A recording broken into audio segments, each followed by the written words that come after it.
para contarles que también formo parte y abogados de la ciudad de Buenos Aires. Hay muchas colegas acá participando de la charla. Gracias por acompañarnos, Julieta. Y bueno, a mí como abogada me tocó trabajar esta primera parte legal sobre el marco legal sobre la interrupción legal del embarazo, y un poco pensando en el eje de esta charla, lo primero que empecé a pensar es si siempre a lo largo de la historia, cómo tratar la temática de aborto.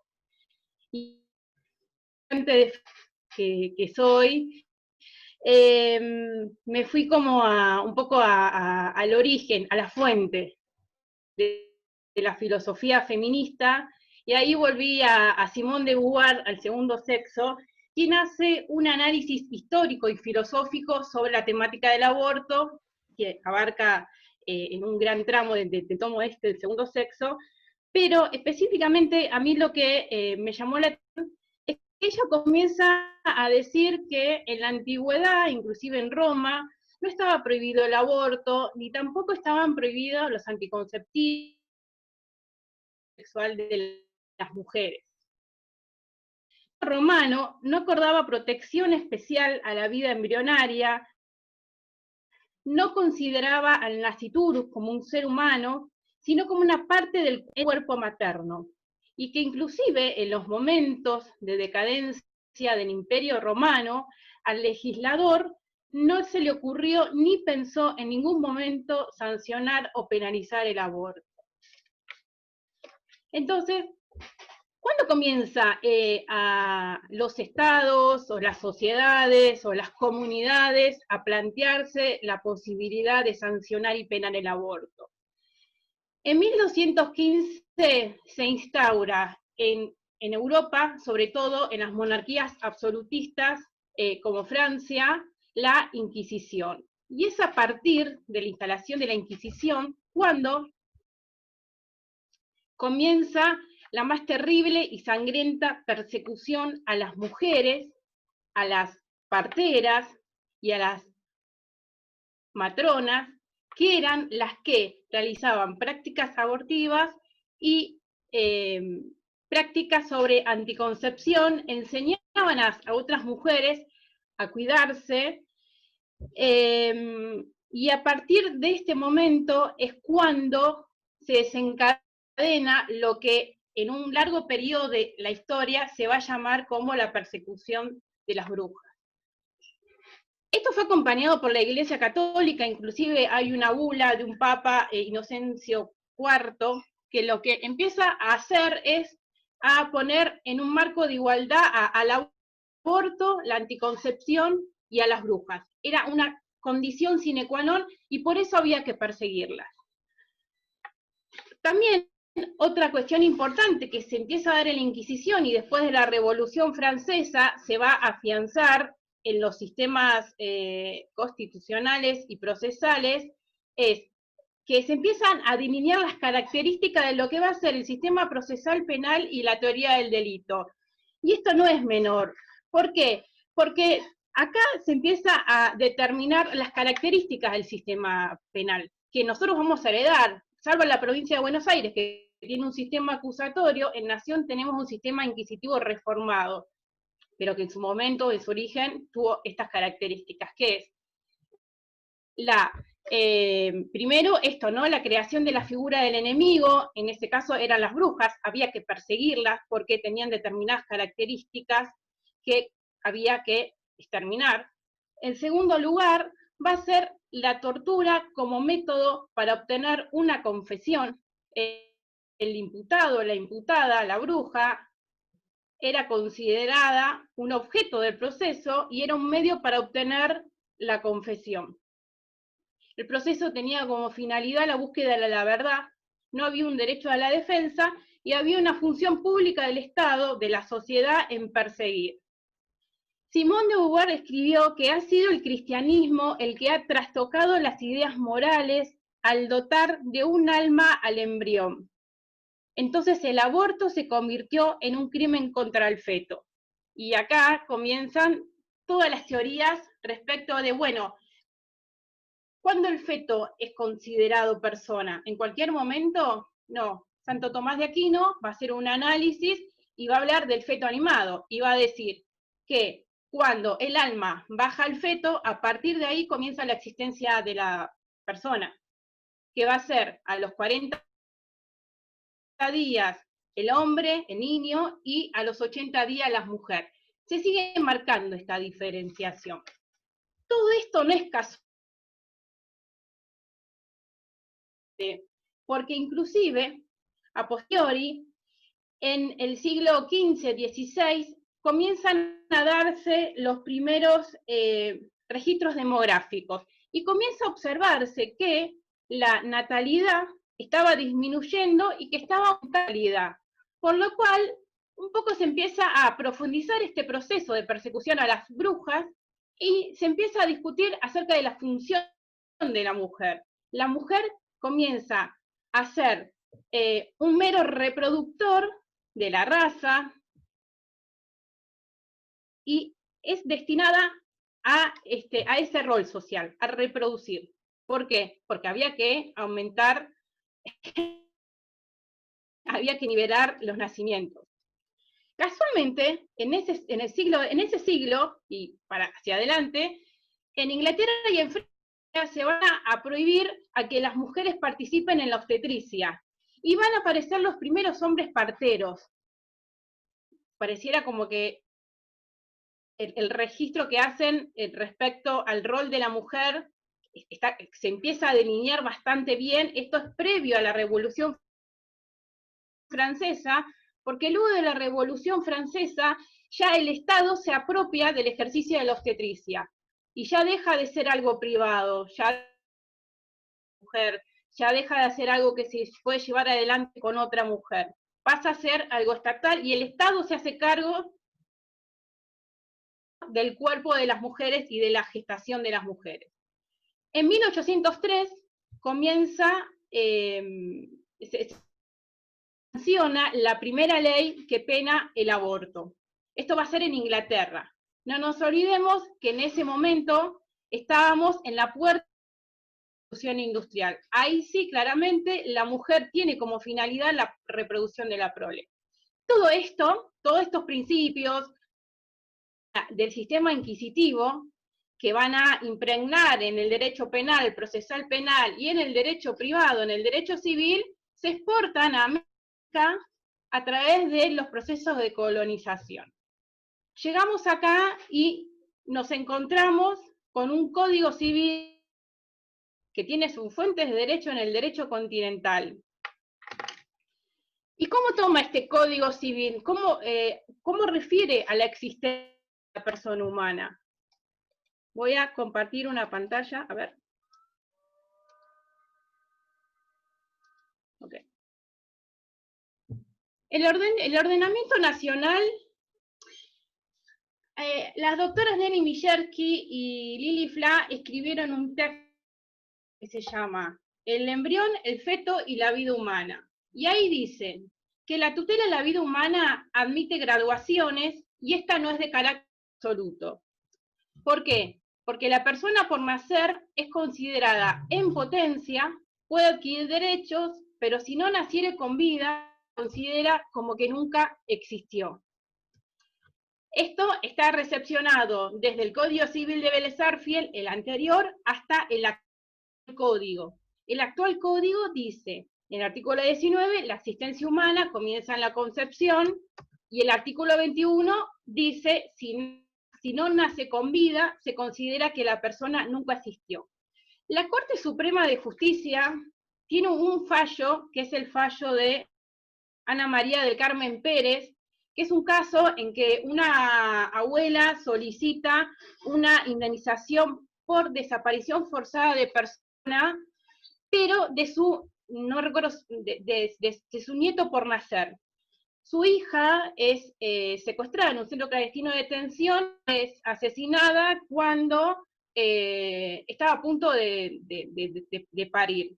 Esta abuela reclama el derecho a indemnización por su hija, por su nieto, pero respecto a su nieto se le deniega la indemnización porque la Corte dice, esta persona no nació con vida, cual nunca existió, pero sí se le da una indemnización por derecho propio, pero por otra cosa, no específicamente porque este fallo reconozca la personalidad jurídica de la persona por nacer. Otro de los fallos que un poco refiere a este tema es el de la Corte Interamericana de Derechos Humanos, el caso Artavia Murillo. Ahí refiere a que el término concepción, al que alude la Convención Americana, refiere al momento en que se produce la anidación. Seguramente la doctora Marcela Agüero puede explicar mejor que yo la anidación, porque es un término que tiene que ver con la medicina, pero sí,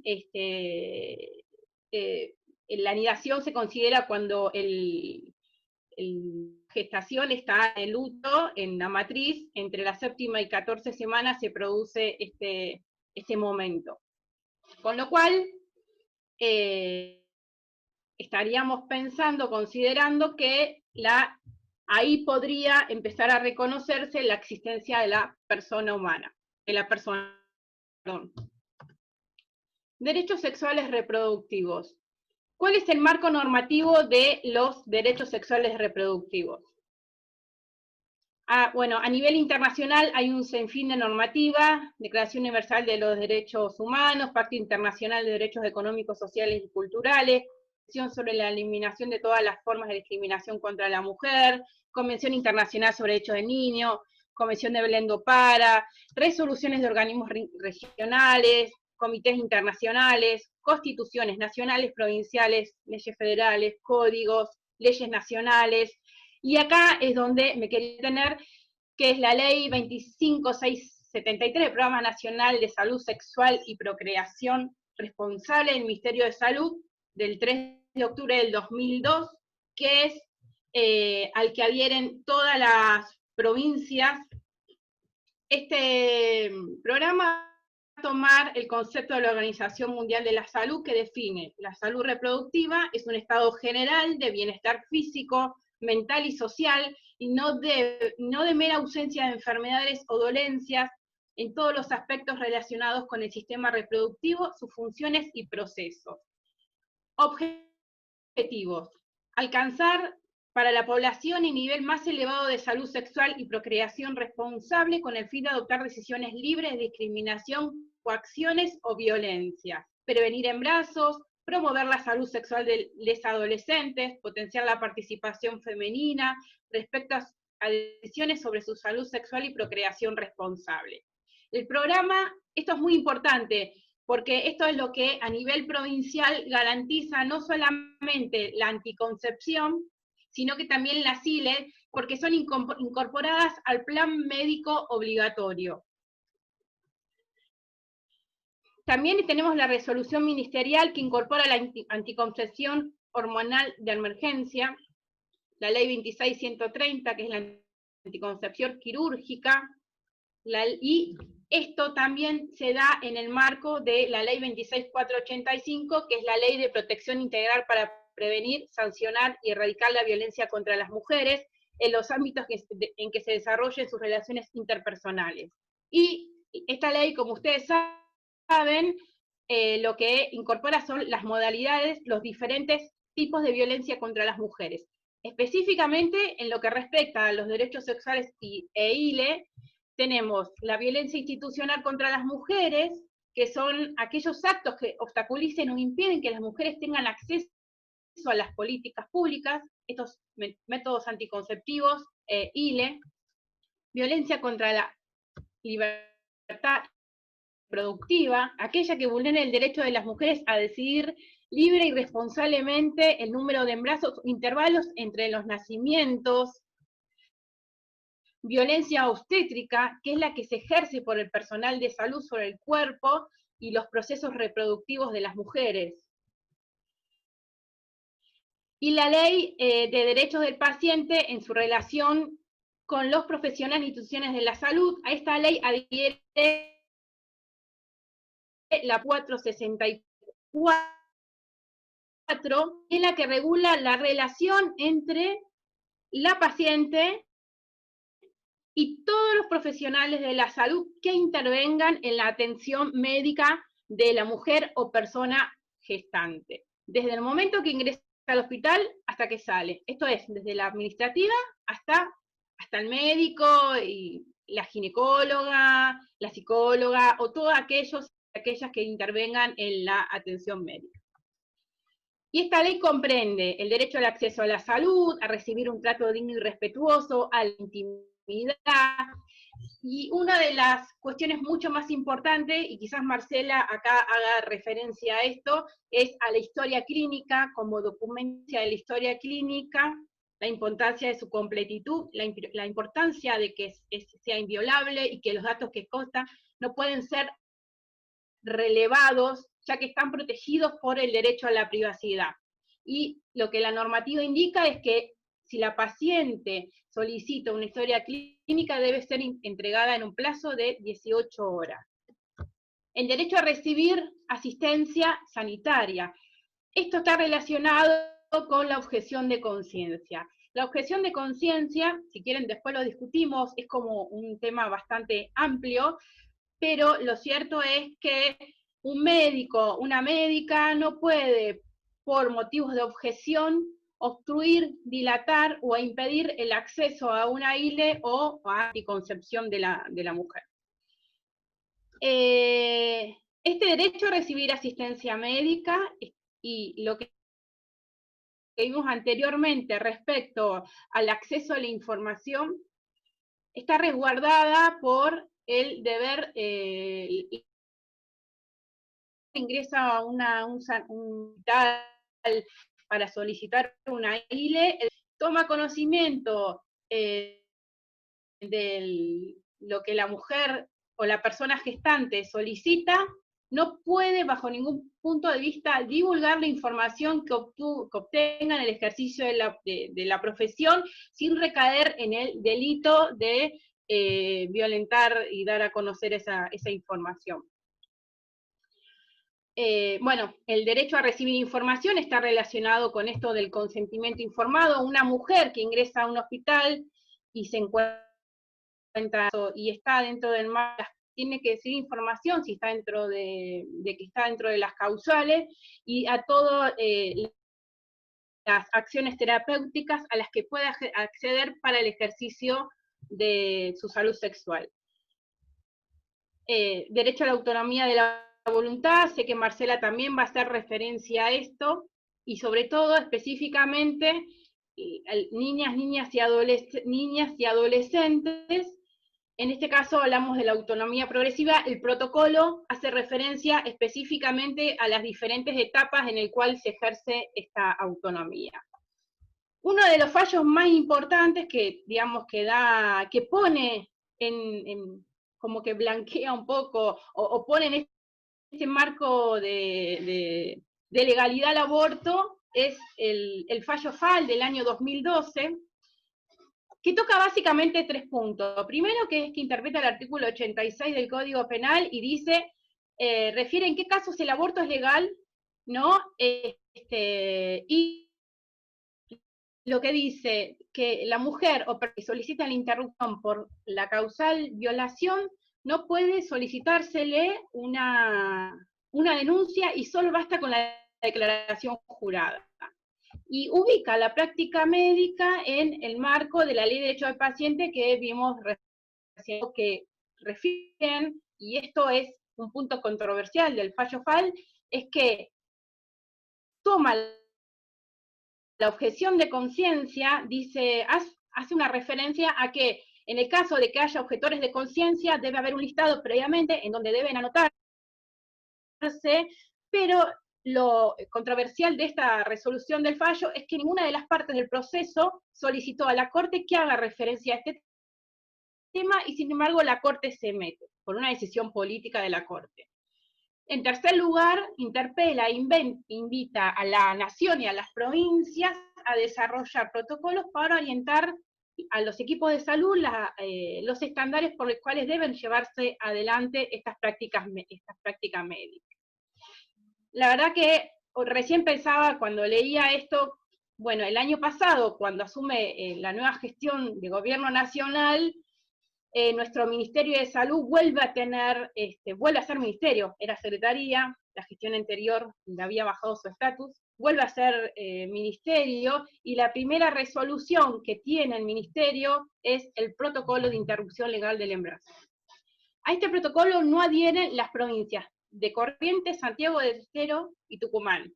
No es casual que hace unos pocos días, o hace un mes, un poquito más, Tucumán estaba exigiendo que se aplique la ley Micaela, y no es casual que la última provincia que tuvo una presa por un aborto espontáneo, fue la provincia de Tucumán, quien en agosto del 2016 liberó a Belén, que estuvo presa por un aborto espontáneo. De todas las provincias sí están adheridas a el programa de salud sexual, y como les dije, al incorporarse al plan obligatorio, tanto a la anticoncepción como a las prácticas de ILE, se le deberían dar cumplimiento en ese marco. Respecto a los lineamientos del protocolo, toda mujer, niña o adolescente y toda persona con capacidad de gestar tiene derecho a acceder a una interrupción legal del embarazo. ¿Cuándo? Cuando el embarazo representa un peligro para la vida de la mujer o persona gestante, cuando el embarazo presenta un peligro para o cuando el embarazo es producto de una violación, se trate o no de una persona con discapacidad intelectual o física. Porque esto también lo dice FAL. FAL dice, bueno, basta de hacer esta discusión sobre la capacidad intelectual de la mujer, no interesa, si hay una causal violación, debe llevarse adelante. Respecto al caso de niñas y adolescentes, por aplicación de la ley 26061, la Convención Internacional de Derechos del Niño y el artículo 26 del Código Civil y Comercial de la Nación, en el caso de niñas y adolescentes debemos considerar el principio de capacidad progresiva. Menores de 13 años podrán brindar su consentimiento con el acompañamiento de sus progenitores, representantes legales, que ejerzan formal o informalmente roles de cuidado, personas allegadas o referentes afectivos. Para el Código Penal, la relación sexual con una menor de 13 años siempre es violación. Y el artículo 72 del Código Penal, en caso de violación a una menor, él o la profesional de la salud tiene la obligación de denunciar la violación. Pero la denuncia no debe obstruir la práctica médica. ¿Por qué? Porque a partir de la última modificación del Código Penal, la violación de una menor se considera a distancia y de acción pública. No, acá estas son las reminencias del sistema inquisitivo, que se apropia la voluntad de la persona para perseguir. Pero bueno, estas son las cuestiones que hemos heredado del mismo. Niñas y adolescentes de entre 13 y 16 años pueden brindar su consentimiento en forma autónoma si se trata de prácticas que no representan un riesgo grave a su vida o su salud. Y si un profesional de la salud considera riesgosa la práctica, debe dejar constancia en la historia clínica de la mencionada evaluación y la fundamentación pertinente. Porque acá juegan mucho los obstructores, sobre todo con las niñas, y lo hemos visto en los últimos embarazos de niñas y adolescentes, que intervienen los obstructores con el fin no de facilitar la práctica, sino de paralizarla. Adolescentes mayores de 16 años son consideradas adultas para el cuidado de su cuerpo, pueden otorgar por sí mismas su consentimiento informado y realizar personalmente y firmar la declaración jurada requerida para la interrupción del embarazo producto de una violación. Mujeres y personas gestantes con capacidad, siempre se considera que la mujer o persona gestante tiene capacidad plena para decidir, salvo resolución judicial en contrario. Esta resolución debe referirse específicamente al ejercicio de sus derechos sexuales y reproductivos. Si tiene una incapacidad para otra cuestión, no puede obstruir que ella pueda decidir si continuar o no una gestación. Y en el caso de que haya diferencias, uno de sus progenitores o representantes legales serán quienes decidan cuáles serían los pasos o la decisión a tomar. Bueno, mi exposición un poco tenía que ver con esto del marco legal. Traté de ser como lo más abreviada posible.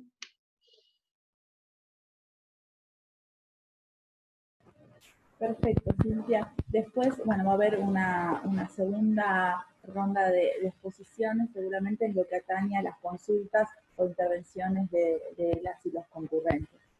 Muchas gracias por tu claridad expositiva. Ahora vamos a pasar a la doctora Marcela Agüero Agüizaul. Ella es médica, integra el colectivo por la equidad de género en Sierras Chicas, Córdoba. Así que este es un encuentro bien federal. La tenemos ahí a Marcela. Bueno, tiene sus bondades la tecnología, que es esta, ¿no? Poder contar, por ejemplo, con Marcela, que tal vez de otra manera se nos hubiera dificultado. Así que bueno, vamos a quedar en manos de su experiencia en la materia. Ella también tenía un PowerPoint para compartir y bueno, al finalizar su exposición, ahí abrimos los micrófonos o también estoy buscando sus consultas vía chat. Una cuestión que quería observar es que sé que están interesados en adquirir los materiales que van compartiendo las disertantes.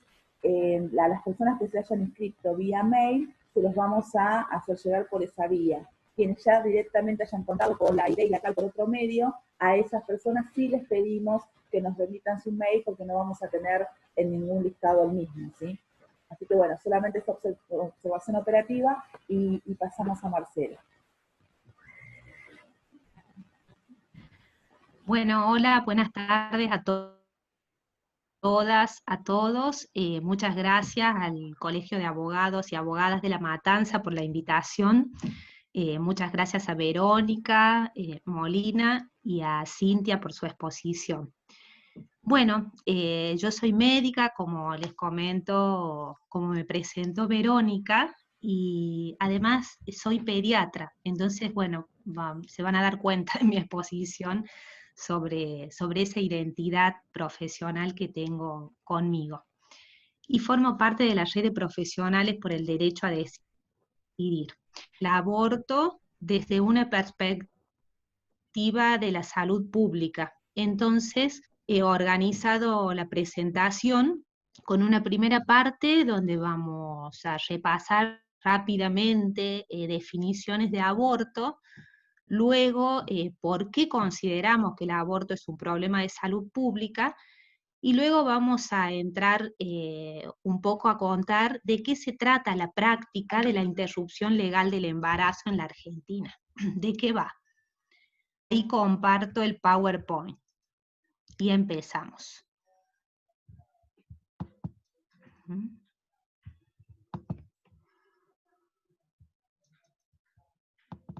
Bien, bueno.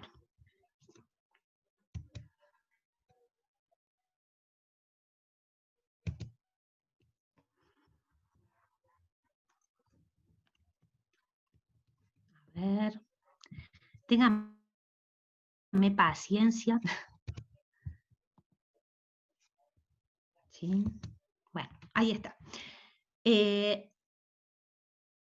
La definición de aborto es esta. Esta es una definición de la Organización Mundial de la Salud. Es la interrupción de un embarazo tras la implantación del huevo fecundado en el endometrio, que a esa le decía Cintia. Esa implantación se produce entre el día 7 y 14 después de la fecundación. Esa es la anidación. Bueno, volviendo a aborto, es la interrupción entonces de un embarazo luego de la implantación del huevo fecundado, antes de que el feto haya alcanzado viabilidad, es decir, antes de que sea capaz de sobrevivir y mantener una vida extrauterina independiente. Esto significa que un aborto de ninguna manera es la interrupción de un producto de la gestación con capacidad de vivir por fuera del útero. Siempre es un producto de la gestación inviable en la vida extrauterina. Estamos hablando aproximadamente hasta la semana 24. Antes de esa edad gestacional es muy difícil, o sea, es prácticamente imposible que puedan sobrevivir. Los abortos pueden ser espontáneos, conocemos personas gestantes que han perdido espontáneamente un embarazo, o puede ser inducido. El aborto también es clasificado en seguro, menos seguro o inseguro, ¿sí? Aborto inseguro personal por una persona sin la capacitación necesaria, una persona que tiene cierta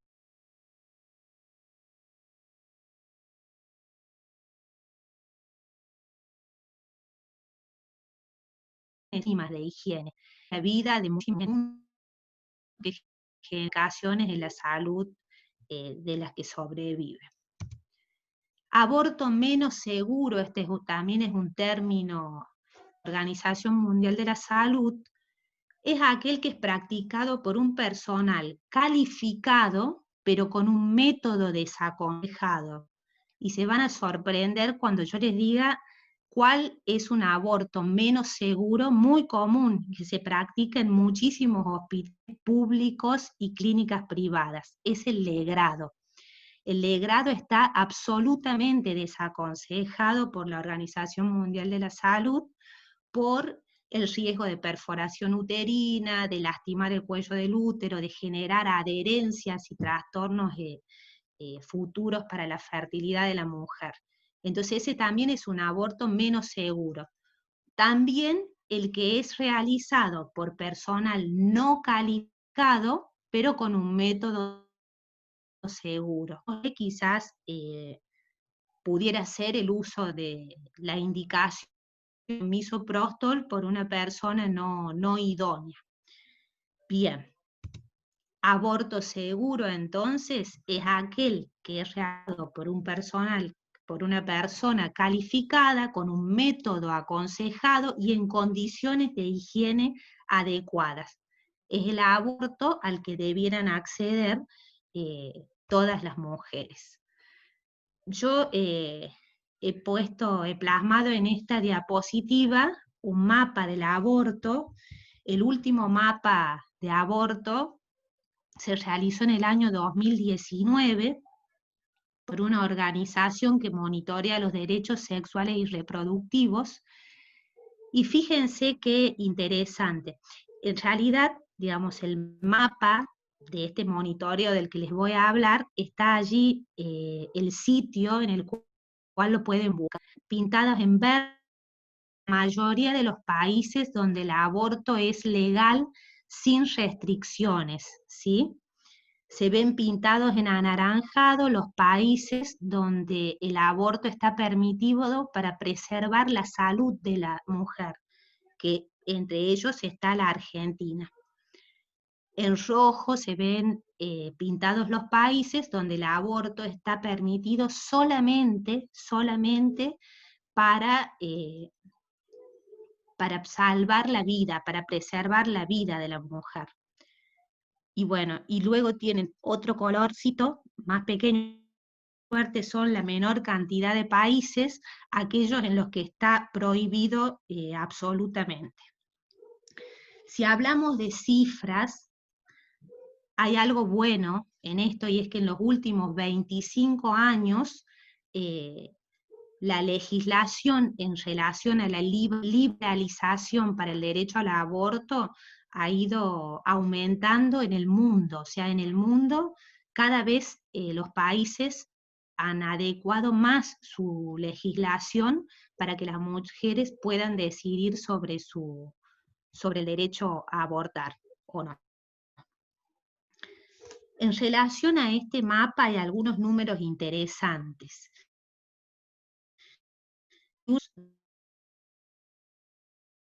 En edad fértil, y en esto lo liguemos a por qué es un problema de salud pública el aborto ilegal, el aborto clandestino.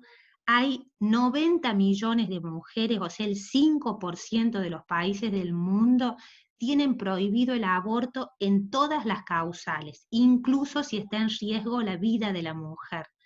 y de esos países hay varios que están en Centroamérica, entre ellos Honduras, donde hay 2 mujeres, algunas de ellas por haber tenido abortos espontáneos. Afortunadamente, como les decía, la mayoría de los países, 67 países en el mundo, tienen una legislación amplia para el aborto. Así también podemos ver la distribución de esos países y vemos que a países que tienen un mayor Producto Bruto Interno o que pertenecen al llamado norte o mundo desarrollado, tienen legislaciones más respetuosas del derecho de la mujer a abortar. Y tienen también menores cifras de mortalidad por aborto inseguro. Decíamos que es una cuestión de salud pública, porque en el mundo 22.800 mujeres mueren cada año por aborto clandestino, ¿sí? Por aborto inseguro.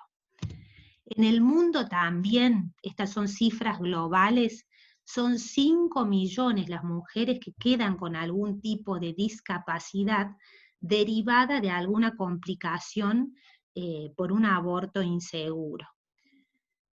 Cuando uno dice estos enunciados, a una se le vienen a la cabeza, al recuerdo, a los malos recuerdos, el caso de mujeres, de compañeras, como una mujer de acá, de la zona de Sierras Chicas, que perdió varios dedos de su mano y quedó con una discapacidad tremenda, salvó la vida, pero quedó con una discapacidad de aborto.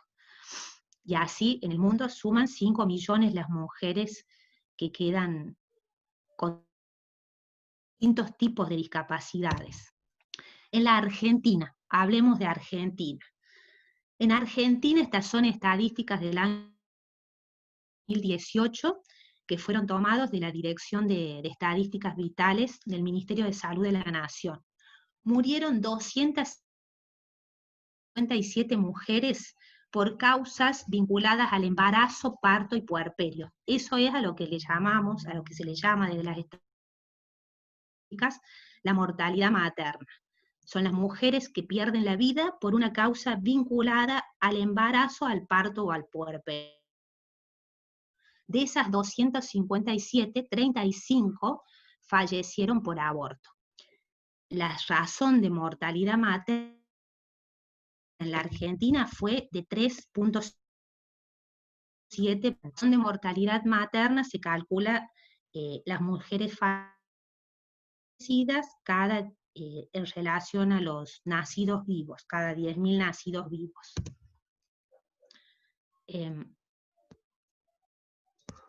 ¿Cuántos?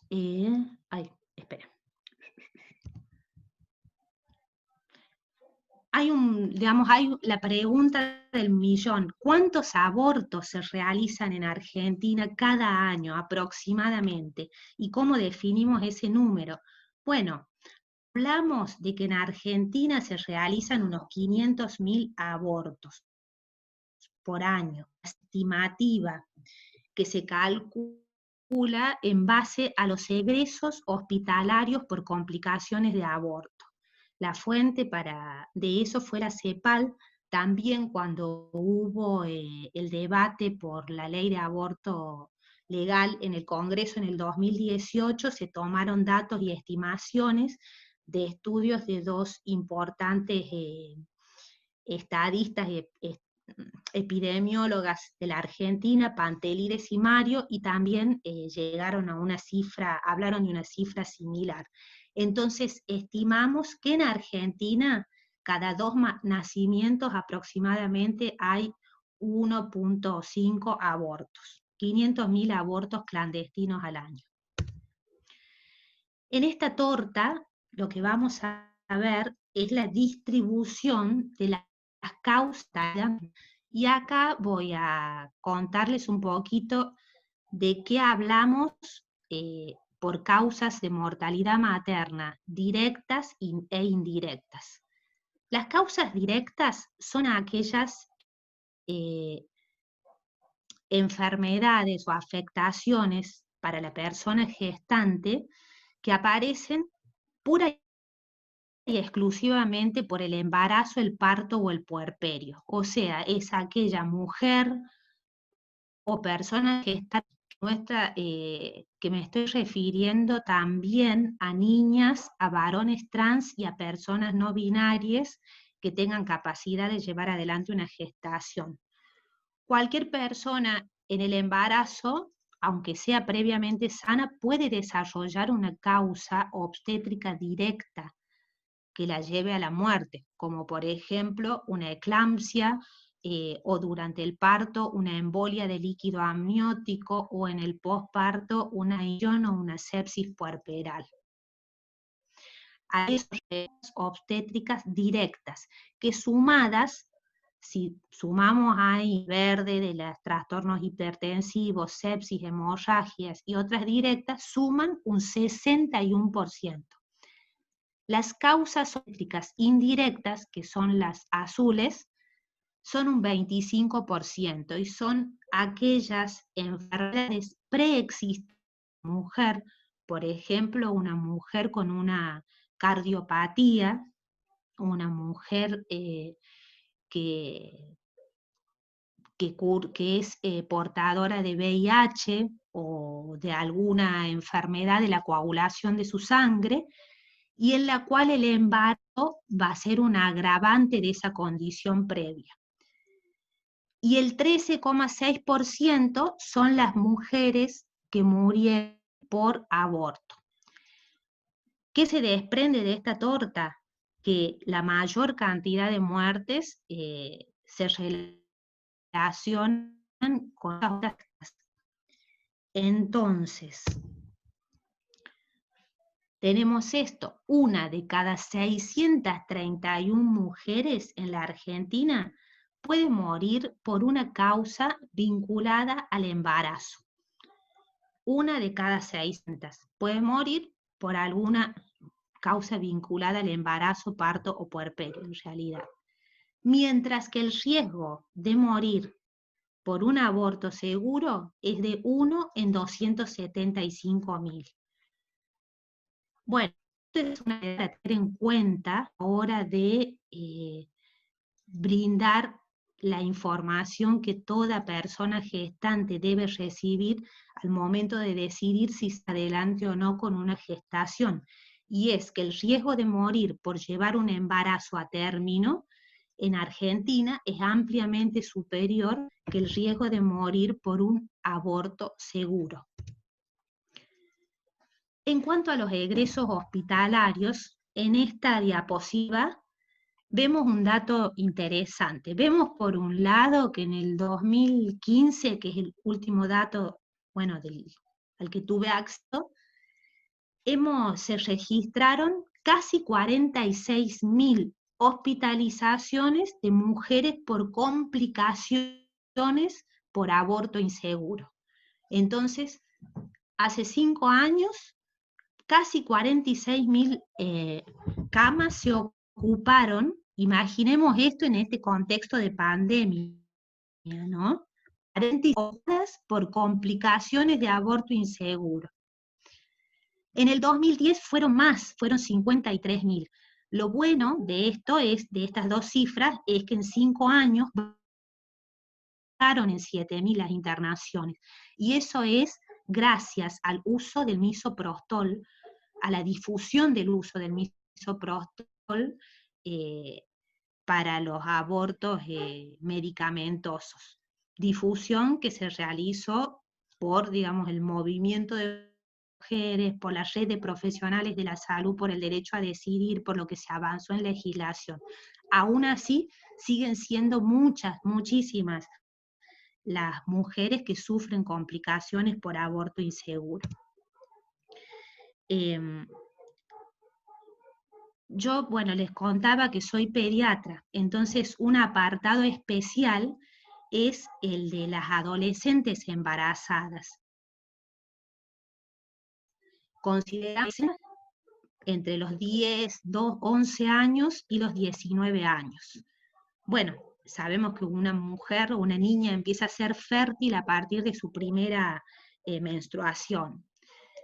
En este cuadrito, en este gráfico, que es tomado de un informe de Amnistía Internacional sobre embarazo en adolescentes, ustedes van a ver la tasa global de fecundidad de las adolescentes, que es la tasa global en el mundo, la tasa global de fecundidad es 49, la tasa nuestra en nuestro país, Argentina, es 61.6, es más baja que la tasa regional, que mide la fecundidad adolescente en toda América Latina, donde se juntan y se hace un promedio entre la tasa de fecundidad de Uruguay, Brasil o Chile, que tienen menos tasa de fecundidad que Argentina, con tasas como las de Colombia, que son altísimas, ¿no?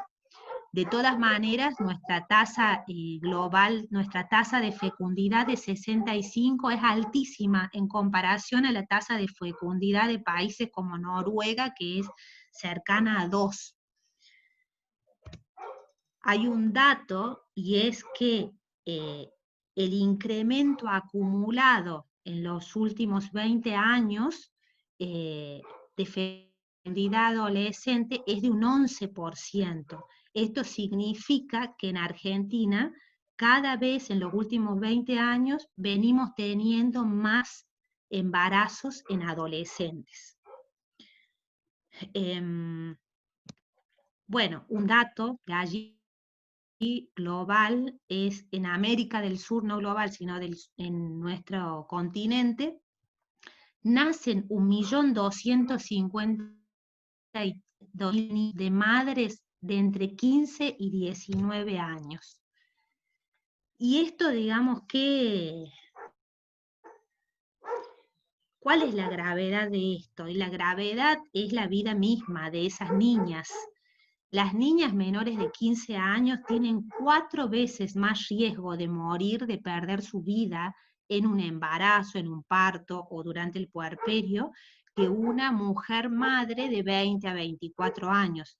Tienen más riesgo de tener bebés con bajo peso al nacer, bebés prematuros, mayor riesgo de sufrir eclampsia, o sea, hipertensión grave con complicaciones, accidentes cerebrovasculares, mayor riesgo de hemorragias. Los hijos de esas mujeres, de esas pequeñas, de madres menores de 15 años, tienen un 24,5% más de mortalidad infantil. Los niñitos nacidos de adolescentes entre 15 y 19 años, el 13% de mortalidad infantil, y de mujeres de más de 20 años, el 9%. O sea, son cifras dolorosas, ¿no? ¿Qué se pone en juego para la vida y la salud de un adolescente cuando enfrenta un embarazo? Otra cuestión a tener en cuenta, digamos, y que está documentada, y es que la mitad de las adolescentes, cuando se encuentran en esta situación de embarazo con un embarazo no deseado, se encuentran por fuera del sistema educativo. Y la mitad que cursa, que está en la escuela y queda embarazada, de esa mitad definitivamente, lo cual las pone en una situación de mayor vulnerabilidad social y sanitaria, tanto a ellas como al niño producto de la gestación. Antes de pasar al protocolo, quiero que pensemos, yo he hablado del aborto, tiré muchas cifras, porcentajes, pero quiero que pensemos qué hay detrás de esos números. Pensemos en las personas. Decimos mujeres muertas por aborto clandestino y tenemos que pensar en esta mujer de 41 años que concurrió en mayo a un hospital murió víctima de acción causada por un aborto inseguro. Cuando hablamos de niñas embarazadas y de niñas que abortan en condiciones de inseguridad,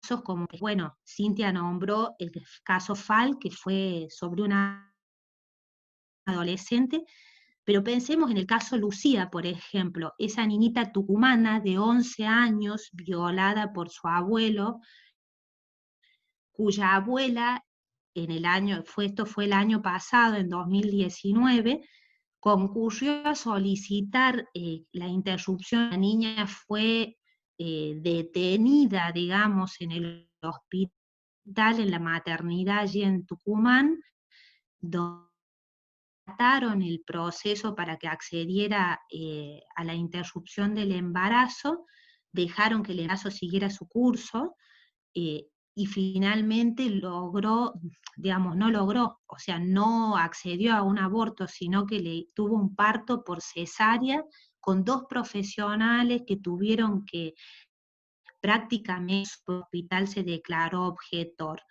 Entonces, cuando hablamos de los cuales se les impide el acceso al derecho a la interrupción legal, estamos hablando de casos como Lucía en Tucumán, que fue víctima de tratos crueles, inhumanos y degradantes, o como Juana, la niña Huichí. Pero bueno, como decía Cintia, también, o sea, hemos avanzado a pesar de todo, seguimos avanzando, por eso estamos acá, y tenemos una actualización del protocolo para la atención integral de las personas con derecho a la interrupción legal de embarazo. Este protocolo, quiero aclarar, un protocolo, digamos, es una guía que normaliza una buena práctica profesional. El fallo FAL invitó a que las provincias adhirieran, hicieran sus protocolos. La provincia que no tiene su protocolo no está exceptuada de cumplir con la ley que es de los embarazos. Yo voy a compartir con ustedes, digamos, como un repaso de esta herramienta que es para los equipos de salud de todo el país, de proceder. Es eso, es una herramienta para normatizar una buena práctica. Nosotros, o sea, como decía Cintia, este protocolo se va a basar en estos principios, le llamamos principios rectores de la interrupción legal del embarazo. El gran principio es el de la autonomía, el respeto a la autonomía. ¿Qué significa el respeto a la autonomía? Que el equipo de salud, él o la profesional, va a poner a disposición de la persona gestante toda la información necesaria de manera clara, de manera oportuna, para que la mujer o la gestante entienda absolutamente el proceso que está viviendo y pueda decidir con absoluta autonomía, puede ejercer autonomía, con conocimiento de qué es lo que le está pasando y qué opciones tiene. El otro principio es el de la no judicialización. Sabemos que cuando hablamos de interrupción legal del embarazo, tuvo que ocurrir el fallo FAL para que se inste a los equipos de salud a no judicializar una práctica médica, porque aunque es redundante, pareciera que adquiere otro significado en este contexto. El aborto legal, la interrupción legal del embarazo es una práctica médica, es, digamos, alguien que requiere que le hagan una cirugía de apéndice, no tienen por qué pedir permiso a un juez. O sea, esto es lo mismo, es una práctica médica que se tiene que garantizar en este contexto. La accesibilidad tiene que ver, digamos, estos principios están interrelacionados con no interponer obstáculos burocráticos a la persona y exigirle más interconsultas de las que necesite. La confidencialidad se refiere al respeto por el secreto profesional, o sea, la persona que quiera interrumpir su embarazo, ser respetada en su, digamos, en su privacidad. Su historia clínica es absolutamente confidencial y su difusión requiere de una previa de la persona, de la sujeta, de la atención. La celeridad, porque sabemos que los plazos corren en este tipo de prácticas, entonces una vez solicitada la interrupción, no deben pasar más de 10 días hasta la ejecución. Y la transparencia activa se refiere a que aunque la persona no pregunte sobre determinados aspectos de la práctica o del proceso, como profesional de la salud tenemos la obligación de informarle. Entonces, en este flujograma, ¿qué tenemos?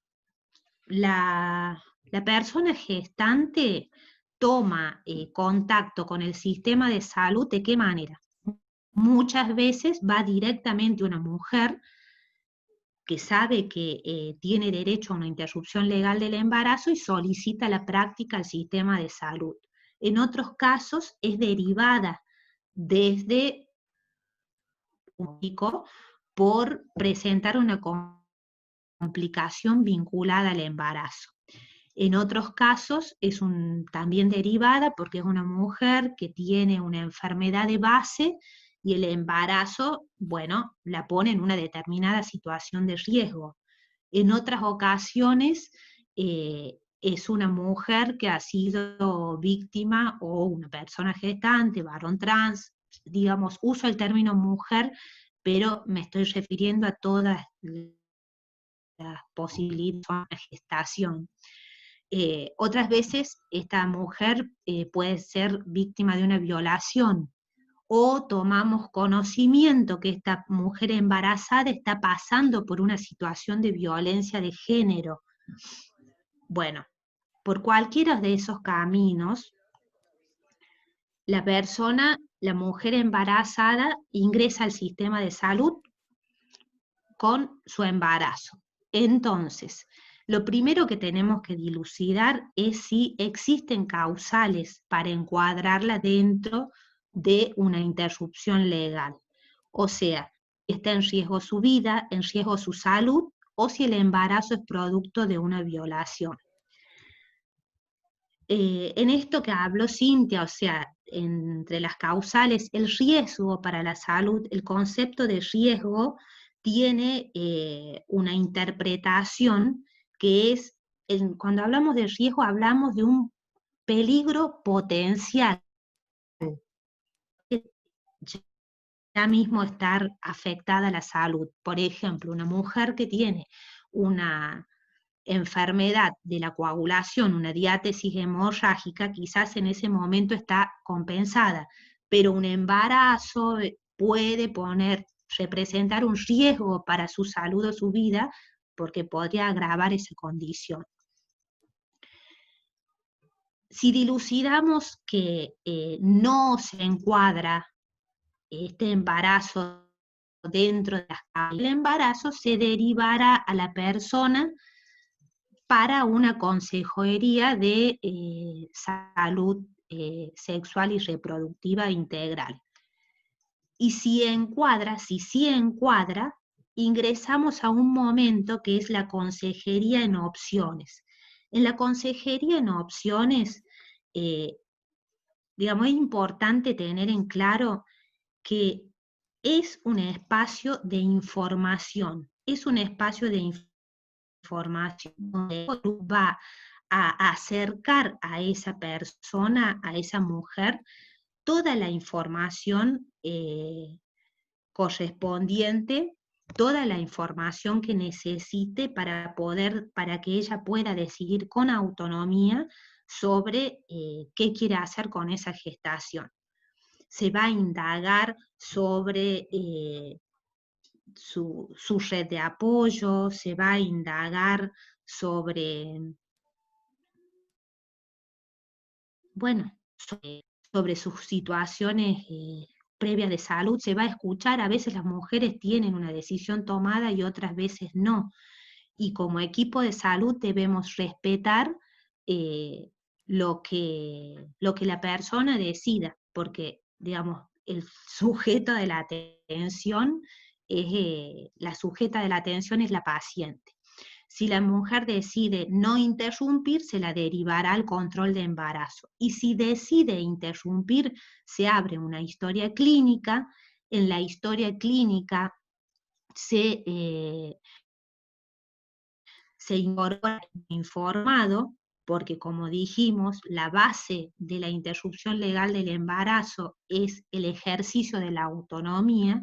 Entonces la persona que decide interrumpir su embarazo deberá consentir por escrito que así lo desea.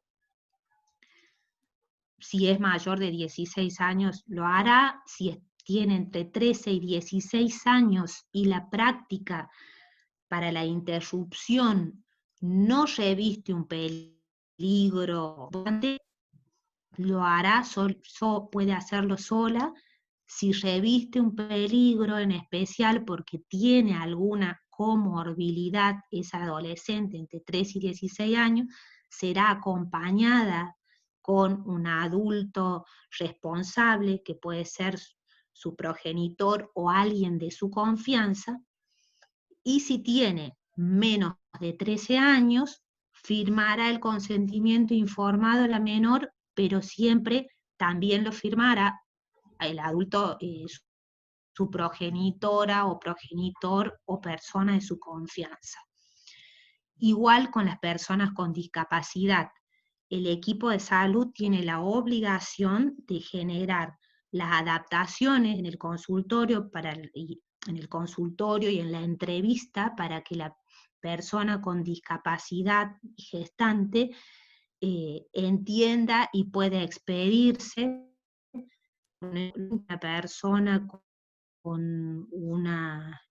que está bajo tutela judicial o curatela, siempre se trata de que exprese de alguna manera qué es lo que desea, y si fuera, bueno, imposible o tuviera una discapacidad absoluta, ahí sí es el tutor o la tutora legal. Pero bueno, es importante que con las personas con discapacidad se pongan en marcha desde el equipo de salud un sistema de apoyos y de adaptación del espacio de la consulta en todos los sentidos para que pueda acceder al derecho de informarse y de consentir o no. Bueno, una vez, si es causal violación, también lo explicó Cintia, no es requisito la denuncia penal o la denuncia policial. Sí tenemos que informarle a la paciente que si quiere puede hacer la denuncia policial y penal, y en ese caso la interrupción va a ser en una institución sanitaria para poder preservar la muestra. Pero si la mujer no decidiera denunciar, puede acceder al aborto no punible firmando una declaración jurada. Esa declaración jurada, o sea, hay modelos, nada más ella declara que el embarazo es producto de una violación o relación no consentida. Por eso mismo también decimos que todo embarazo en una mujer, en el contexto de la violencia de género, puede interpretarse también como causal violación. Bueno, se incorpora esa acción jurada y se realiza una evaluación que va a consistir en una anamnesis, preguntar la fecha de la última menstruación con el objeto de determinar las semanas de embarazo, se piden estudios complementarios, grafía y análisis de sangre. No, la mujer es sana, o sea, no tiene comorbilidades, no es indispensable. Si los tenemos a mano, bueno, mejor. ¿En qué caso sí o sí hay que pedirlos? Cuando la mujer, cuando tuvo cirugía de tubaria, o si tiene colocado un DIU y quedó embarazada, o si tiene antecedentes de embarazos ectópicos. Entonces, con esto decidimos cómo va a ser la interrupción. Si va a ser ambulatoria, por lo tanto se hace desde un centro de atención primaria, o si requiere internación. Si las situaciones en las cuales una internación es cuando la mujer tiene comorbilidades, o cuando tenemos que preservar las pruebas porque denunció la violación, y en ese caso, bueno, se toman las muestras, se rotulan, se firman, se escriben la historia clínica, bueno, es todo un procedimiento, se conservan en frío. Otro motivo para que la interrupción sea con la mujer internada es cuando la edad gestacional es mayor a 12 a 14 semanas. En rasgos generales, si es menor de 12 o 14 semanas, puede abortar. De hecho, así es la mayoría de las veces. La Organización Mundial de la Salud, la Federación Latinoamericana de Ginecología y Obstetricia, o sea, todas las entidades profesionales reconocidas, recomiendan el aborto medicamentoso, que es el aborto con misoprostol. En realidad recomiendan en primera línea mifepristona más misoprostol, pero en Argentina no tenemos mifepristona, entonces tomamos la línea de recomendación de aborto medicamentoso con misoprostol. Si el embarazo es mayor a 12 o 14 semanas, o si es menor de 12 o 14 semanas y tenemos que preservar la muestra, o la mujer tiene otra comorbilidad, el aborto puede ser también, se recomienda que sea medicamentoso, o puede ser también con aspiración manual endouterina. Es lo que llamamos aborto instrumental. El aborto instrumental es algo así como que se introduce una cánula que se conecta con una bomba que hace un vacío y se aspira el contenido del útero. Es un procedimiento que lleva entre 3 y 10 minutos. En realidad, la aspiración manual endouterina también se puede hacer en consultorios. Importante es la consejería en métodos anticonceptivos. Siempre esto es parte de la consejería integral del aborto, cosa de que la mujer, luego de abortar, pueda ir con un método anticonceptivo seguro. Si es de largo plazo, mejor, como un DIU o un implante. Y para finalizar, no sé si me extendí mucho en el tiempo, el folleto que sacó el Ministerio de Salud de la Nación sobre cómo abortar con misoprostol. Entonces, bueno, eso. Con eso termino la exposición. Bueno, muchas gracias, Marcela, también clarísima tu exposición, súper educativa, porque la verdad es que más allá de los aspectos jurídicos, esos aspectos jurídicos tienen un contenido médico que, bueno, la gran mayoría de los abogados y abogadas no siempre manejamos, no siempre conocemos. Ahí había una pregunta en el chat que no sé si me parece que hacia el final de tu exposición justamente fue contestada, porque se trataba justamente de la recolección de la muestra, ¿no? No sé si si la doctora Bodo quiera formular directamente ella la pregunta, porque estamos ahí con un tiempito como para que aquellos que quieran compartir una inquietud puedan hacerlo. Digamos, acá la consulta era, ¿qué muestra es la que guardan por si se desea hacer la denuncia? Me pareció que lo habías contestado porque hablaste algo de la necesidad de que hubiera una refrigeración en caso de que hubiera una presunción de que ese embarazo está mediado por un delito. Mira, la muestra se preserva si se realiza la denuncia. Si no se realiza la denuncia, digamos, no hay obligación de preservar la muestra. Bien. O en el caso de una menor de 13 años, por ejemplo, siempre es violación. Y el personal tiene la obligación de realizar la denuncia penal, pero pongamos una mujer adulta que accede a ILE porque firmó su declaración jurada de que es violación, pero no realizó la denuncia, no se preserva esa muestra. Si realiza la denuncia, en la internación se posa en un frasco estéril, por un lado, el material que tiene que ver con el resto fetal, restos de cordón y del feto, y en otro material los restos de placenta. Si no se puede, se guarda todo junto en un frasco. Lo mejor es en dos, rotulado con nombre y firma del profesional. Y eso se congela o se refrigera a 4 grados. Si se tiene que trasladar, se traslada con orden judicial y se registra en la historia clínica y eso para ser analizado. Pero bueno, es así, para preservar el material tiene que haber mediado la denuncia. Perfecto, Marcela. No sé si tuvieron oportunidad de ver el chat, pero la verdad es que hay muchas felicitaciones en torno a lo completo que resultaron las disertaciones. Ahí respecto de tu última explicación, justo la doctora Bodo está diciendo que sí que está saneada, digamos, su inquietud. No sé si alguien más quiere hacer una consulta puntual, la quiere ir planteando vía chat, o tienen la posibilidad todos de liberar su micrófono. Yo se los liberé, así que aquel que quiera formular una pregunta no tiene más que hacerlo.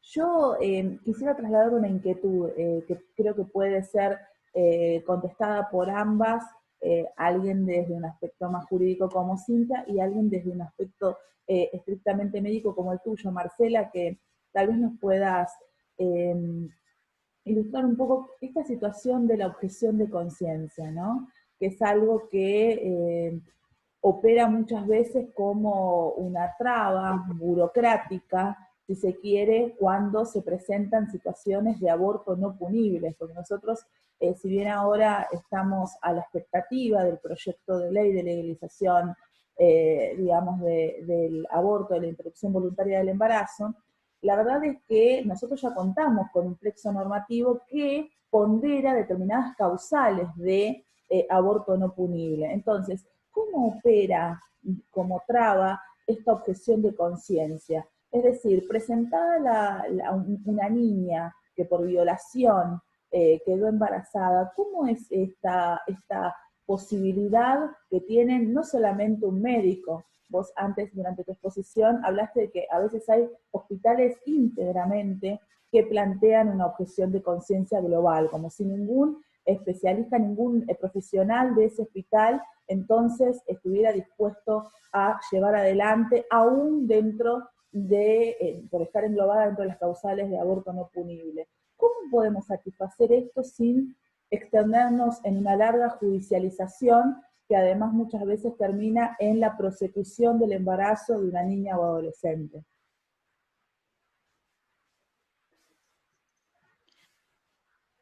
Bueno, esto, o sea, Cintia ahí lo explicó, y está claramente determinado por la ley, o sea, no puede haber una institución o agencia.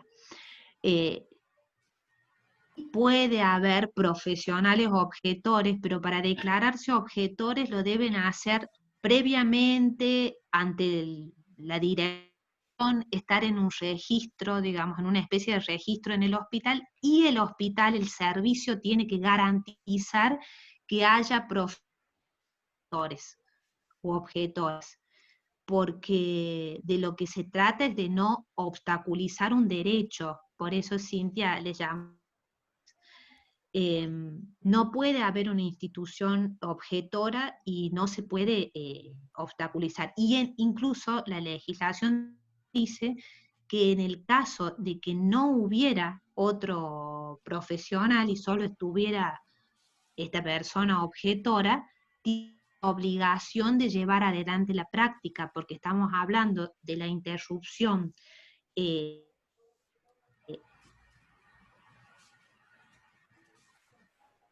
violación, si no hay otro va a tener que hacer, si no está incumpliendo con la ley, que le puede dar la salud a una persona.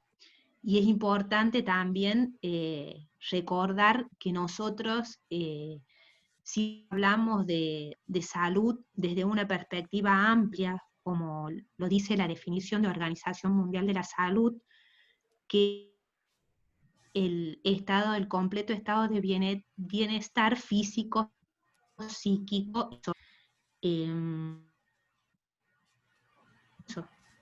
no.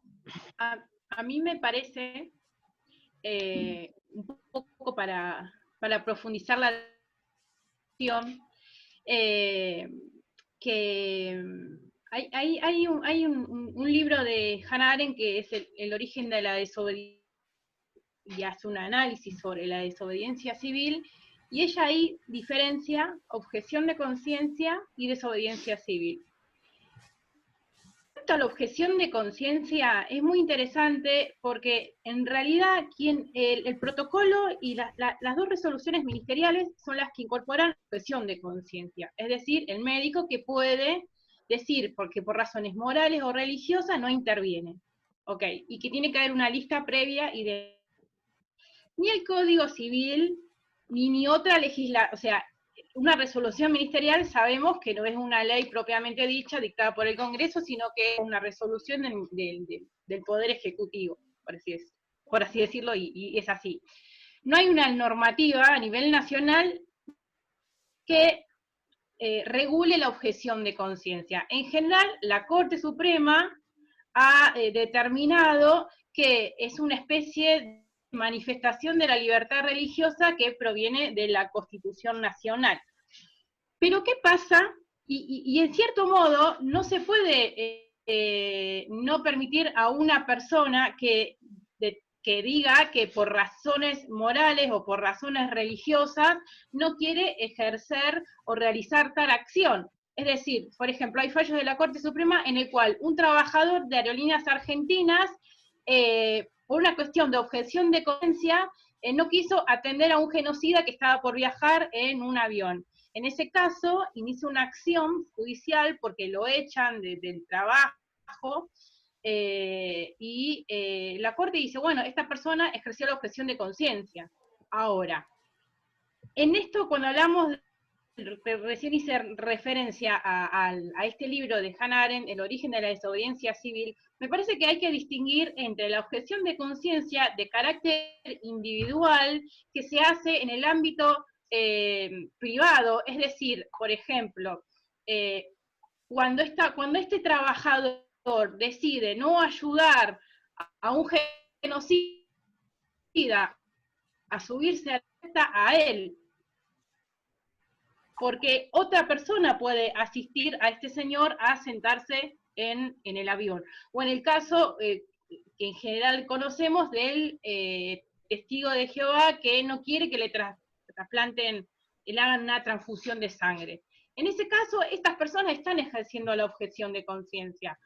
Ahora, que es un acto individual, que solo le afecta a él, que no es de carácter público, que se ejerce en la esfera privada, o en esa relación entre dos personas. Ahora, ¿qué pasa cuando es un grupo de personas que por razones políticas, porque cuando hablamos de la objeción institucional o de por razones políticas, incumplir una normativa, que es un mandato constitucional, que evitar malos tratos sobre el cuerpo de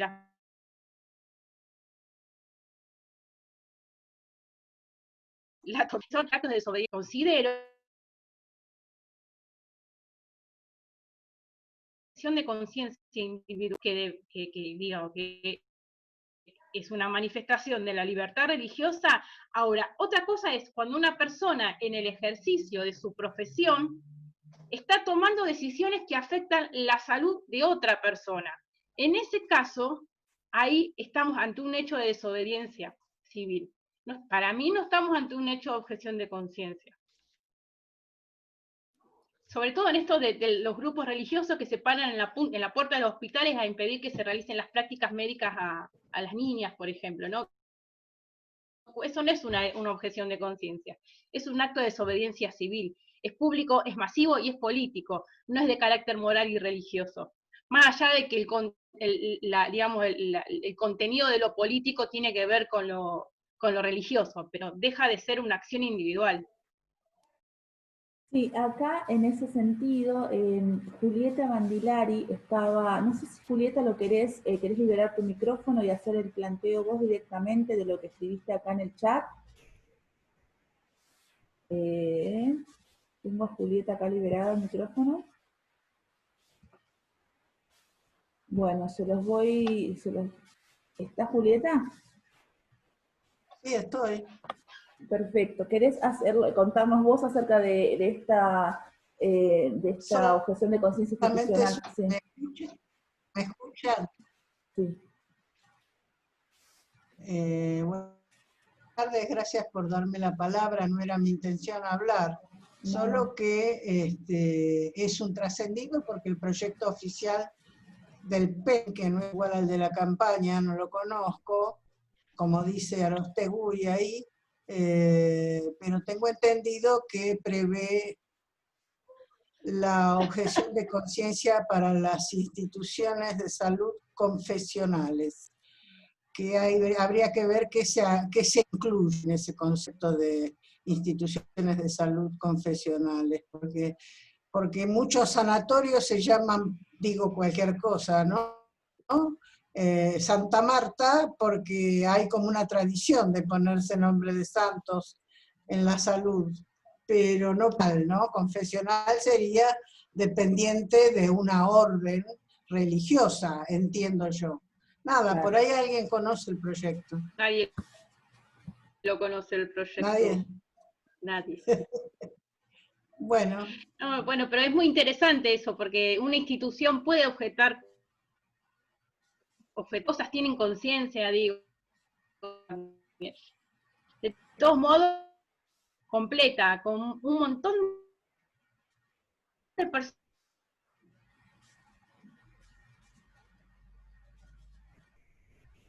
Si una... Y en eso hay un montón de escritos. No, o sea, no puede haber un colectivo que argumente eso.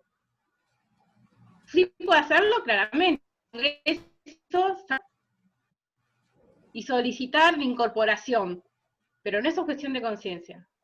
Hay otra cuestión, y es que la conciencia no exime al profesional o a la profesional que se declara objetor o objetora de brindar información a la persona que esté embarazada en la consulta, brindar información acerca del derecho a la interrupción legal. Está obligado a brindar información veraz, oportuna, completa, científica, sobre el derecho a la interrupción legal, sobre las consecuencias de un embarazo, sobre la metodología para la interrupción también.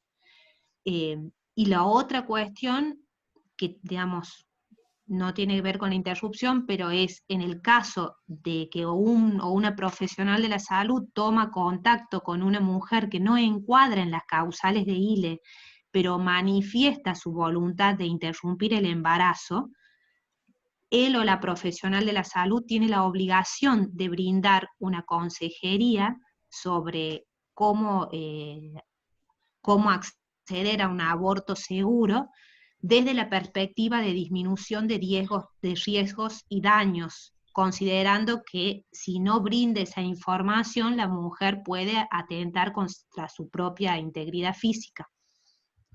Bien. De todos modos, también es como medio peligroso, porque ¿qué pasa con las obras sociales que tienen al Hospital Santa Isabel, por ejemplo, dentro de su plan médico, y una mujer se atiende ahí, de repente en una urgencia médica decide ese hospital con un aborto en curso, un aborto espontáneo, digo, y no la van a atender porque esa institución que es Santa Isabel es objetora de conciencia? ¿Qué va a hacer? ¿La va a trasladar a otro lugar con la cuestión de tiempo que recién la doctora de tiempo y con la urgencia de la práctica médica? Es peligroso. Sí. Una consulta. Buenas tardes. Yo quisiera saber si han notado algún cambio en estos últimos años respecto del acceso a los abortos legales, ¿no? Porque no ha habido mayormente cambios en la normativa, pero sí ha habido un debate muy intenso y gran parte de la doctrina o de la producción teórica que ustedes están planteando ha ido enfatizando la necesidad de garantizar el acceso a los abortos legales. ¿Esto se ve reflejado en la práctica? Sí, ha habido muchos avances en términos de garantizar el derecho de las mujeres a la interrupción legal, sobre todo, o sea, desde la red de profesionales de la salud por el derecho a decidir, se garantizan en numerosos centros de salud públicos de la atención primaria. Puedo hablar de acá de Córdoba, en los últimos años cada vez se suman más centros y bueno, por lo que tengo entendido, en todo el país es así. Si bien, o sea, sigue siendo minoritario en relación a la planta de efectores de la salud pública, pero en estos años se ha avanzado. Se ha avanzado también, y gracias al debate del año pasado por la ley del aborto, con la despenalización social del aborto, y de hecho allí vemos cómo el Ministerio de Salud hace pocas semanas lanza un folleto que años atrás podría considerarse como un material cuasi clandestino, ahora se divulga desde el Ministerio de Salud. Sí, yo considero que sí ha habido un avance, invocando incluso la causal salud desde su interpretación amplia. Sí, yo quiero aclarar una cosita. Sí, claro, un aborto espontáneo no es una ILE, pero lo relacioné específicamente en el caso de Belén, en Tucumán. Belén entra al hospital con un aborto en curso y a raíz de eso, a raíz de esa situación, ella es penalizada. Digamos, ahí se mezcla una cuestión de que se le imputa un homicidio agravado por el vínculo, por una cuestión probatoria, todo muy raro ese proceso, pero lo cierto es que ella entra con un aborto en curso.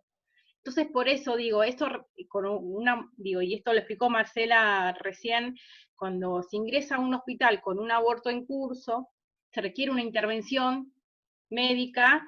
¿Y qué sucede cuando esa intervención, esa primera intervención, puede ser realizada por una institución objetora de conciencia, que debe prestar una atención médica porque la paciente lo tiene en la prestación, en el grupo de la prestación médica?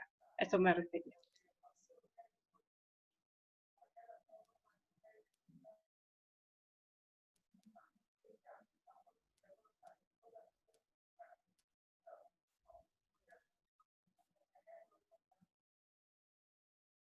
¿No? Bien. Bueno, para trasladarle también a las panelistas, por cierto, destacar como escucha y destacar la labor de la dirección de la Comisión de Políticas de Género, porque en el desarrollo del tema esta decisión de hacerlo de forma interdisciplinaria es lo que nos hace, por supuesto, acabar entendiendo toda la complejidad y toda la importancia y acabadamente el tema solo de esta forma interdisciplinaria, y hacerlo de esta forma, por supuesto, es de la forma más enriquecedora. Así que, por supuesto, complacidos como escucha por esta forma de organizar con un médico, con una abogada, la doctora Marcela, la doctora Cintia.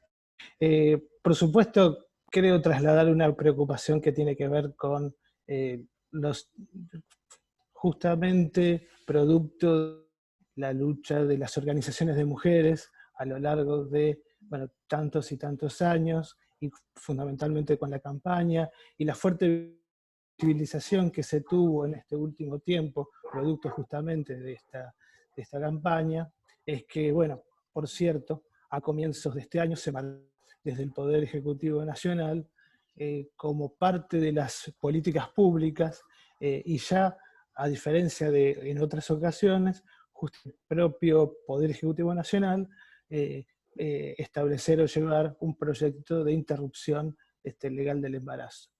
Producto de la situación sanitaria, paradójicamente en la que estamos, esto no está teniendo tratamiento.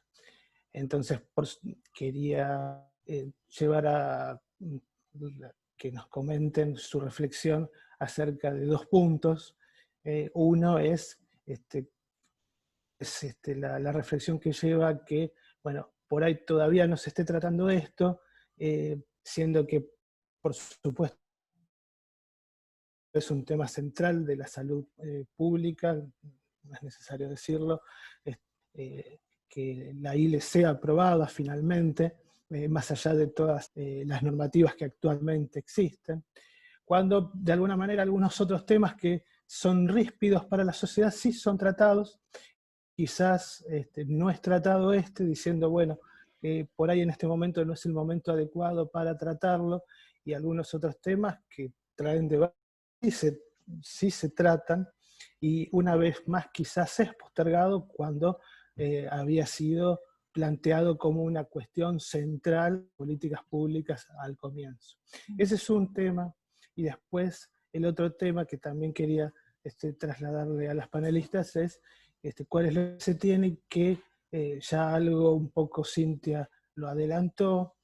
Hay un proyecto que es tan importante y que todavía permanece como encapsulado, cuando creo que como toda ley tan importante como fue la ley de medios ambientales, el proyecto ya tendría que estar en manos de las organizaciones de mujeres, que son, por supuesto, justamente aquellas más enriquecimiento pueden darle a que esta norma finalmente sea ley, ¿no?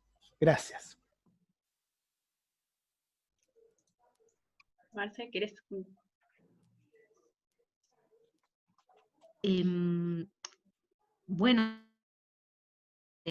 Sobre la importancia de que se trate y que se apruebe este proyecto es fundamental, porque si bien, digamos, nosotros en el país tenemos interrupción legal del embarazo desde 1921.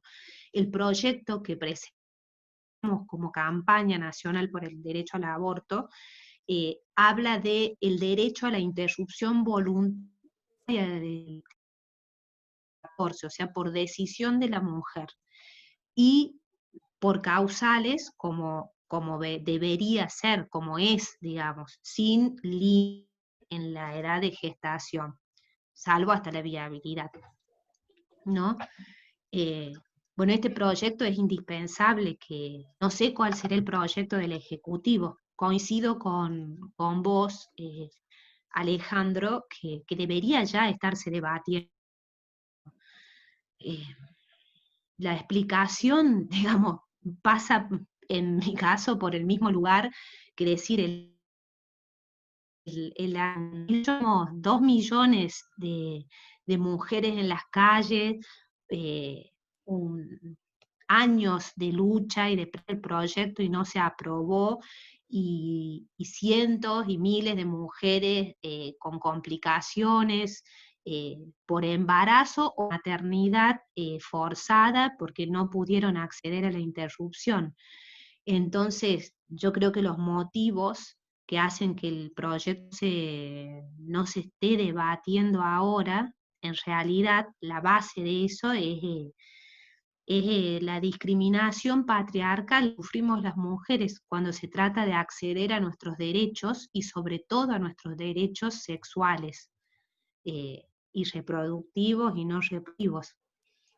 Sí, Pero bueno, también yo pensaba hace un tiempo cuando se discutió, cuando el presidente planteó la posibilidad de que se discuta en el Congreso el proyecto, yo pensaba en la no posibilidad de movilización del movimiento de mujeres en la calle y lo necesaria que es esa movilización, ¿no? Para garantizar que la ley se discuta y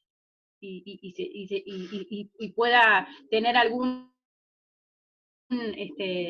resultado, esa discusión.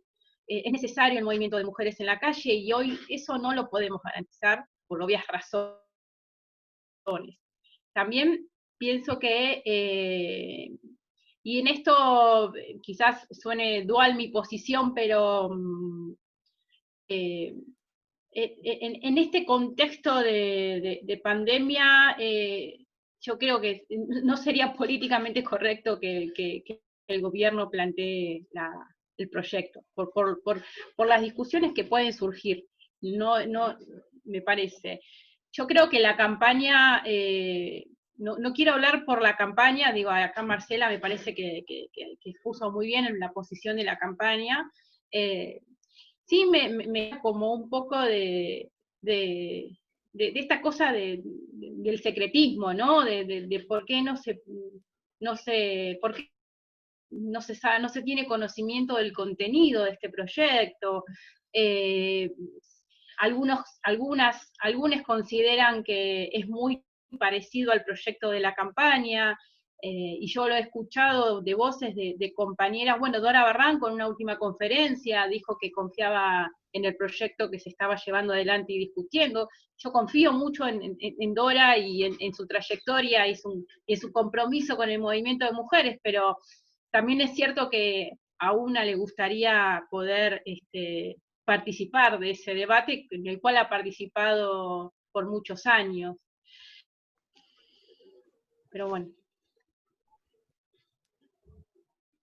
Bueno, estamos a 10 minutitos del cierre. No sé si alguien más quiere compartir alguna visión o alguna inquietud. La verdad que solo agradecimiento a las disertantes. Nosotros promovemos esta mirada multidisciplinaria porque entendemos que la perspectiva de género realmente se puede entender solo desde diferentes miradas, ¿no? Desde diferentes disciplinas. Entonces, bueno, nos alegra de sobremanera que otra vez hayan aceptado nuestra invitación. Siempre les estaremos cursando invitaciones para actividades futuras, como una que está escribiendo ahí en el chat. Y no quisiera dejar a nadie, digamos, silenciado. Si alguien más quiere compartir una visión o una inquietud, porque todavía tenemos unos minutos más hasta las 6:30. Acá hay alguien que está poniendo que el proyecto de la campaña se hizo con el debate de miles de mujeres feministas y luchadoras, y es el que se defiende en las calles, el que luchamos que sea legal. Bueno, excelente taller, felicitaciones, sí, todos creo que digamos, la gran apuesta de todas, cada vez que escuchamos a las referentes de este movimiento feminista, es tratar de confiar en que el proyecto que va a enviar el Poder Ejecutivo sea lo más fidedigno a lo luchado y promovido durante todos estos años por la campaña. También Claudia Sayago nos dice que es necesario el movimiento en la calle, de Salvemos las dos vidas por la democracia. No sé si interpreto bien, creo que Claudia alude a tener pluralidad de voces, no sé si quiere ahora, tiene la posibilidad de expresarlo, digamos, con el micrófono abierto, Claudia. Creo que lo expone, creo que su comentario va a eso, ¿no? Como porque está redactado de esa manera, que es necesario un movimiento en la calle de salvemos las 2 vidas por la democracia. Entiendo que el planteamiento viene a tener una pluralidad de voces, ¿no? Ah, me dice que no tiene audio. A ver un segundito, porque en realidad está desilenciada.